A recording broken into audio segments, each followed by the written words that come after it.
Hi guys, it's Tara and welcome to Crafting with Curly Cues. Today I'm going to share with you my entry for the current Simon Says Stamp Wednesday challenge, which is Create with Critters. So I'm going to make this super cute little bear hugs card. So to start for my project, I'm taking this Let's Polka Mona Me 6x6 paper pack from Lawn Fawn and these adorable scalloped frames dies from Pretty Pink Posh. And I am going to do a little die cutting ahead of time. So I just used both of those frames on a piece of that pattern paper as well as on some Nina Solar White. And now I'm going to do all my stamping and coloring on this inside piece of Nina Solar White. So I'm using this stamp set from Simon Says Stamp. It's called Abby's Spring Showers. And I am just going to use some of the kind of secondary stamps in this set. So I'm not using Abby or any of her showers. I'm just using this cute little teddy bear and this adorable sentiment that says bear hugs with a Z, because as though bear hugs wasn't cute enough, you got to cutesy it up with a Z at the end. I love it. It's adorable.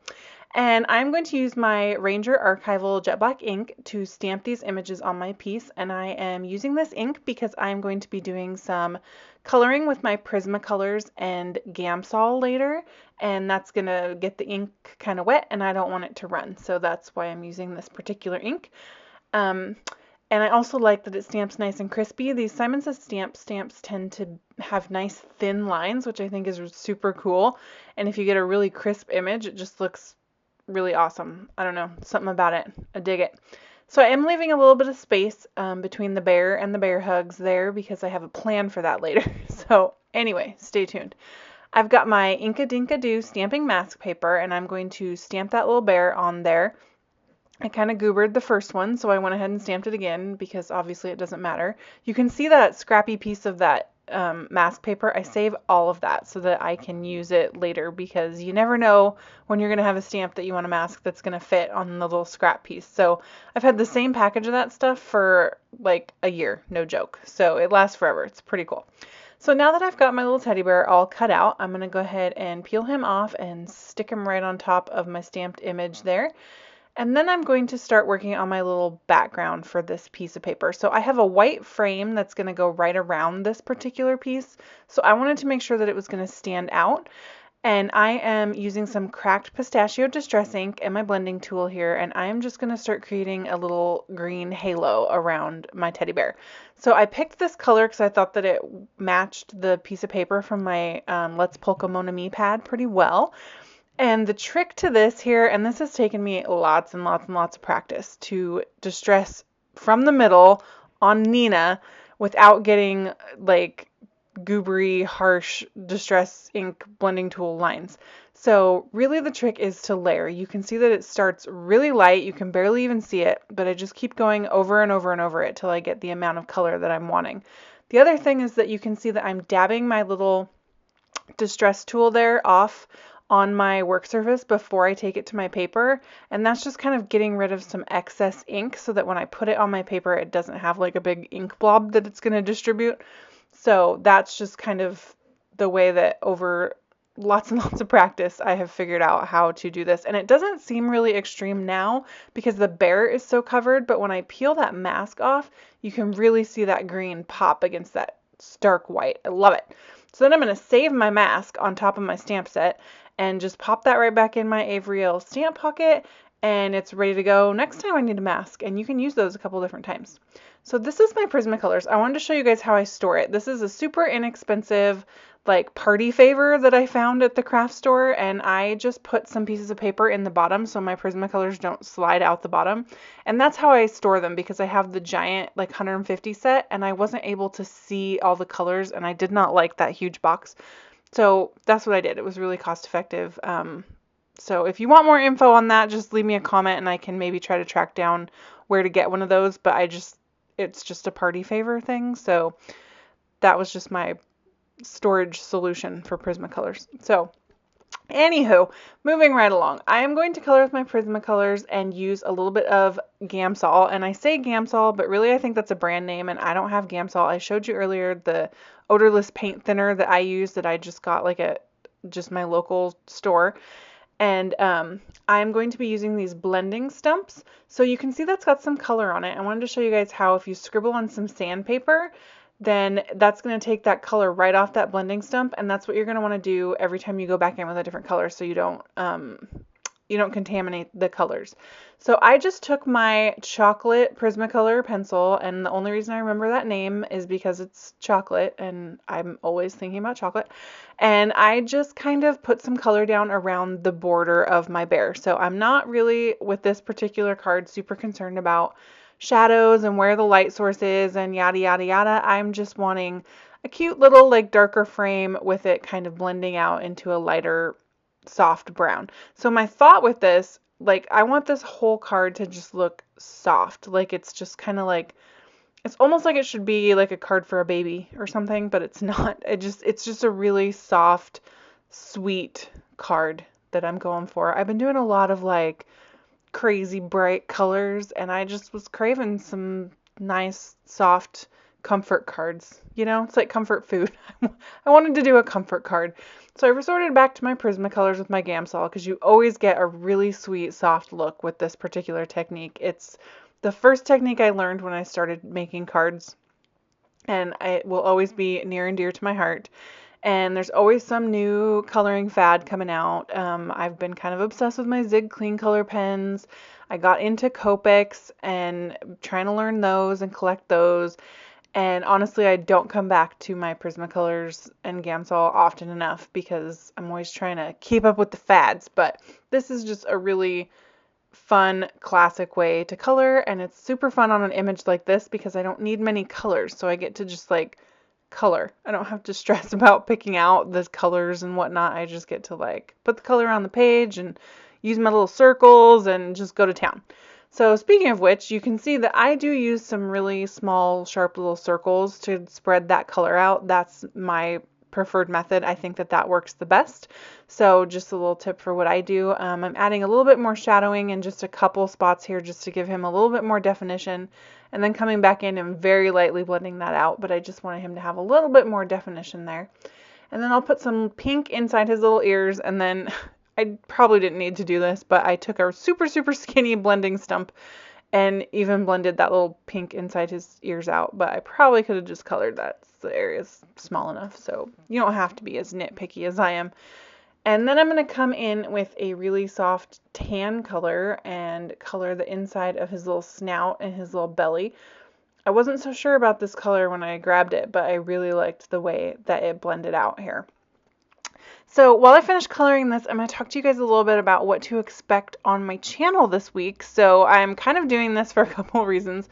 First of all, I want to become a little bit more structured with what I'm doing on my channel. And also I'm hoping that if I like tell you guys that that's going to give me that sense of accountability that I need to actually follow through, because life gets busy and hectic, and because this isn't my job, I don't, sometimes it unfortunately has to take a back burner, and I don't want it to. I want it to be always on the very first burner. So I am going to have for you either later tonight or tomorrow, we'll see how ambitious I get once this video gets posted, a destash video. So this is going to be my very first destash, and it's kind of a funky one because all I have to get rid of are coordinating dies that go with stamp sets. So mostly Lawn Fawn. So if any of you have some Lawn Fawn stamps out there and you've been thinking you might want some dies, let me tell you, this destash is for you, my friend, because I have tons and tons and tons of the coordinating dies at some good prices. Some of them have never even been opened, so pretty stellar. So that is coming soon. Test that out, see how that goes. I also am going to have a fun distressed watercolor Lawn Fawn card for the current Lawnscaping Challenge that will be coming probably Wednesday. And then I will be having my Tupelo Designs LLC video on Friday. So that's kind of what I'm going to have going on this week, with maybe a blog post without a video in there somewhere if I can find the time to do that. So stay tuned. Should be a fun week. Also, my birthday's on Thursday, so it's birthday week. So I'm going to try to sneak a giveaway in. I mean, I probably should have said that first, but keep an eye out. Good stuff happening this week. Anyway, I'm making a card. I don't know if you guys forgot with all my jabberjawn, but for my card here, I am now taking some lawn trimmings, and this is the brown color. I'm not exactly sure what it's called, but I'll look it up and list it in the supplies over on my blog with the exact color of this lawn trimmings here. And I just took a stretch of it and I am wrapping it around, and this is the surprise I had planned for why I left the space between the bear and the sentiment, and I just want to put that little bow right in there. And then I take a ridiculously long amount of time to tweak this and try to get my bow to lay the way that I wanted it to. As is the nature of bows, it did not cooperate with me, but you know, I pushed and I pulled and I got it to get pretty close to what I wanted there. And then I couldn't decide what I wanted to do with the tails. Like I kind of wanted, some people can do these really long, fun, like flowy tails and they just add so much to their card. And I just always think mine are just like tweaking out. So I don't know. I'm testing out the long tails, but it doesn't last long. It was a short-lived experiment. I did decide though that this bow needed a little bit of control. So I took out my micro glue dots. And I'm going to pop one of these little guys right underneath the knot part of the bow there so that it sticks right where I want it to, because it was just wanting to like roll over and I was like, no, you will stay right there. So here's where I end my experiment. So experiment over with the long tails. I just couldn't handle it. Like that one tweaking out on the side, like where is it going? I need it to hang down like and be pretty. I don't know. I wasn't having it. So I guess I'm going to cut them later, but I promise you I am going to cut them because even just watching it right now in the video, it's kind of driving me a little bonkers.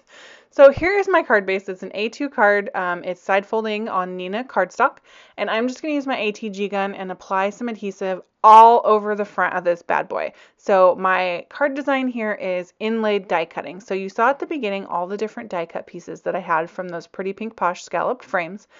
And instead of layering them on top of each other, I'm going to put them together like a puzzle so that I have a nice flat card design at the end. If I hadn't put the bow on, this is essentially a one layer card. Like the layers are in pieces, but it's still just one layer.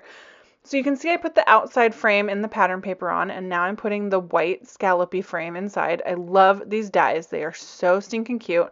And Paulina just came out with square ones, so I'm definitely going to have to get those. And I will link to them on my in my blog because you can only get them through the Pretty Pink Posh shop. They are exclusive to her shop. So anywho, so then I put that inside piece of pattern paper and then my small frame, and now I'm going to stick my little colored panel right on the inside here, and it does kind of pop up where the twine went behind, but I don't think it's that noticeable from a distance, and you only really notice if you kind of stick your face way down in the card, but I think it looks really sweet. I love the like smooth continuous look. There we go. Experiment over. Thank goodness. That was driving me crazy. But I love the continuous smooth look you get from this inlaid die cutting. I think it looks really sweet. So now the card could be done if you wanted to, but as you all know, I'm going to put some Wink of Stella on here because it just wouldn't be a Curly Q's card without some Wink of Stella. So little teddy bear gets to be sparkly. I'm going to put that all over the brown part of the teddy bear, and then I'm going to stick some on that little green heart in his little chest as well. And then, because I'm already on a roll with my Pretty Pink Posh, I decided that I would come in with a few little accents. Oh, first I'm going to take my black gel pen and make his eyes pop because they got kind of dulled out from my Prismacolor. Now I'm going to put my accents, and I'm using the 4mm and 6mm clear droplets, which are kind of the coolest thing since sliced bread. So yeah, I really dig them. And I just put a little tiny sprinkling of a few of those down there around that sentiment just to add a little something something. And then I'm going to come in with my glossy accents and put just a little coating of glossy accents over the top of that little heart on his chest. So I do not have the fine tip applicator for this, which I probably should invest in. So someday soon I'll put that on my wish list. And I thought that the heart didn't have enough definition, so I just came in with my little plastic tie that I stick in the tube there and just made that heart more defined. So you can see up close how super cute this bear is. I love the soft, sweet, calming nature of this card. I think it turned out really fun. This is a super easy design, actually. It came together really quickly. You could make tons of these if you wanted to. So thank you guys so much for watching. All the supplies are listed over at my blog. Please hit subscribe, leave me a comment, give me a thumbs up. I'm going to link all kinds of good stuff down below in the description. And stay tuned this week for lots of crafty fun. And I will see you guys later. Bye.